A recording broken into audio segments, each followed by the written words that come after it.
صلی اللہ علیہ آلہ و اصحابہ یا سیدی یا حبیب اللہ۔ جی دوستو، کافی دنوں کے بعد حاضری کا شرف حاصل ہوا، تو کچھ مصروفیات کی بنا پر، کچھ مسائل کی بنا پر ویڈیو اپلوڈ نہ کر سکا۔ تو ہمارا سلسلہ آپ کو یاد ہوگا کہ چل رہا ہے کفریہ اشعار کے بارے میں، گانوں کے اندر جو کفریہ اشعار ہوتے ہیں اس کے بارے میں ہمارا سلسلہ جاری و ساری ہے۔ یہ کتاب کفریہ کلمات کے بارے میں سوال جواب میرے ہاتھ میں ہے، تو اس کے اندر گانوں کے کچھ اشعار دیے ہوئے ہیں جو کہ کفر پر مشتمل ہیں۔ تو ان میں سے پہلا جو شعر ہے وہ ہے: سیب کا موتی ہے تو یا آسمان کی دھول، تو ہے قدرت کا کرشمہ یا خدا کی بھول۔ تو یہ گانے کا ایک شعر ہے۔ اس کا دوسرا جو مصرع ہے اس کے اندر لکھا ہوا ہے کہ تو قدرت کا کرشمہ ہے یا خدا نے تمہیں بھول کر اتنا خوبصورت بنا دیا، یعنی شاعر کی مراد یہ ہے کہ اللہ تعالیٰ نے اتنا خوبصورت تمہیں بنا دیا، یہ بھول کر بنایا ہے۔ تو محترم، اللہ تبارک و تعالیٰ بھولنے سے پاک ہے۔ لا یضل ربی ولا ینسا، اللہ تبارک و تعالیٰ کا کلام پاک ارشاد فرماتا ہے میرا رب نہ بہکے نہ بھولے، بھولنے سے اللہ تعالیٰ پاک ہے۔ تو اس میں اللہ تبارک و تعالیٰ کی گستاخی کی گئی ہے جو کہ کفر ہے۔ اور اس کے علاوہ ایک اور شعر ہے، بلکہ آپ یہ ویڈیو میں بھی سماعت فرما لیں حوالے کے طور پہ۔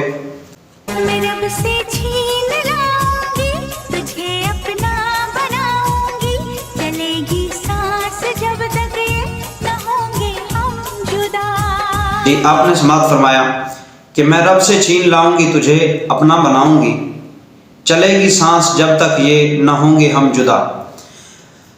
تو اس میں اللہ تبارک و تعالیٰ کو ایک جو ہے نا انداز میں دھمکی دی جا رہی ہے کہ اللہ تبارک و تعالیٰ نے اگر میرے مقدر میں تمہیں نہ لکھا، اگر اللہ تعالیٰ مجھے نہ بھی دے گا، تو میری قسمت میں نہیں آئے گا، میرے پاس تو نہیں آئے گا، میرے مقدر میں تو نہیں لکھا ہوا، تو میں اللہ تعالیٰ سے چھین لوں گی۔ تو اس میں اللہ تبارک و تعالیٰ کی طرف آپ خود غور کریں کہ کیا اس کی مراد کیا ہے، اور وہ کہنا کیا چاہتی ہے کہ میں اللہ تعالیٰ سے چھین لوں گی، یعنی اللہ تعالیٰ سے بھی میں زیادہ طاقتور ہوں۔ اللہ تعالیٰ معاذ اللہ میرے سے کمزور ہے اور میں طاقتور ہوں، اللہ تعالیٰ اگر نہیں بھی دے گا تو میں چھین لوں گی زبردستی۔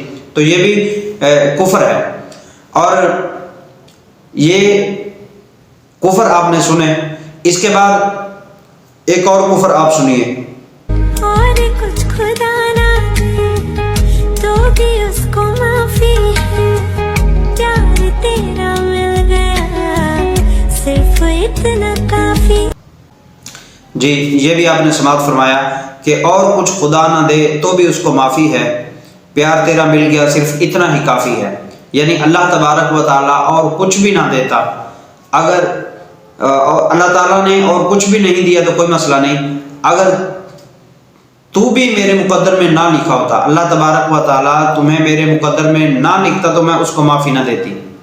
اللہ تعالیٰ نے تمہیں میرے مقدر میں لکھ دیا، اگر نہ لکھتا تو اللہ تعالیٰ کو معافی نہیں تھی، صرف تیرا میری زندگی میں آنا یہ لکھ دیا، باقی سب کچھ معاف ہے۔ اللہ تعالیٰ نے جو کچھ مجھے نہیں دیا تو اس کی معافی ہے۔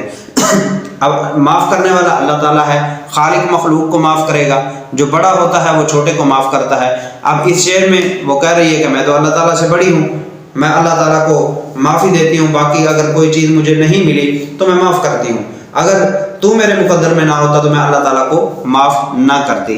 یہ بھی کفر ہے، اور اس میں اپنا بڑا پن ظاہر کیا جا رہا ہے، اللہ تبارک و تعالیٰ کے سامنے بڑا ہونے کا اظہار ہے، اور بڑا بن کر یہ دکھا رہی ہے، جو کہ صریح کفر ہے۔ جو آپ نے یہ جو کچھ سنا، آپ نے یہ اشعار سنے، جو بندہ اس پہ راضی ہوا، متفق ہوا، اور وہ دائرہ اسلام سے خارج ہو جائے گا۔ اگر وہ شادی شدہ ہے تو اس کا نکاح بھی ٹوٹ جائے گا، دوبارہ نئے سرے سے وہ کلمہ بھی پڑھے، تجدید نکاح جس کو کہتے ہیں وہ بھی کرے، تجدید ایمان بھی کرے، کلمہ بھی دوبارہ پڑھے، نکاح بھی دوبارہ کرے، ورنہ جو ہے زنا میں وہ ملوث ہوگا، مرتکب ہوگا زنا کا۔ اگر وہ نکاح نہیں کرے گا تو اس کی بیوی جو ہے اس کے نکاح سے خارج ہو جائے گی، یہ خود بھی دائرہ اسلام سے خارج ہو جائے گا۔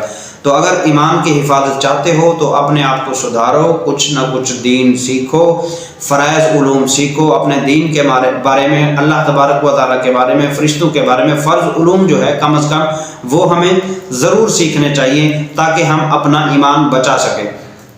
باقی جو کچھ بھی آپ صرف دیکھیں، یہ جو عام لوگ ہیں گانے سننے والے، کتنے لوگوں نے اپنا دین ایمان جو ہے خارج کر لیا، دین ایمان سے خارج ہو گئے، ضائع کر لیا اپنا دین ایمان سے چلے گئے۔ تو جو لوگ اس دنیا سے چلے گئے ان کا کیا بنے گا؟ جو موجود ہیں ان سے گزارش ہے کہ اگر آپ ایسے جرم میں ملوث ہیں تو پھر آپ توبہ کریں، استغفار کریں، اللہ کی بارگاہ میں گڑا کر دعائیں کریں اور اپنے ایمان کی فکر کریں۔ جو چلے گئے ان کا اللہ وارث ہے، اللہ تبارک و تعالیٰ جو بہتر چاہے گا فرمائے گا۔ مگر جو زندہ ہیں، میں زندہ سے گزارش کروں گا کہ خدا را گانے باجے یہ چیزیں ویسے بھی گناہ ہیں، حرام ہیں، لیکن ایسے اگر اشعار ہوں تو پھر یہ بالکل حرام اور کفر ہو جاتا ہے۔ اللہ تعالیٰ ہمارے ایمان کی حفاظت فرمائے۔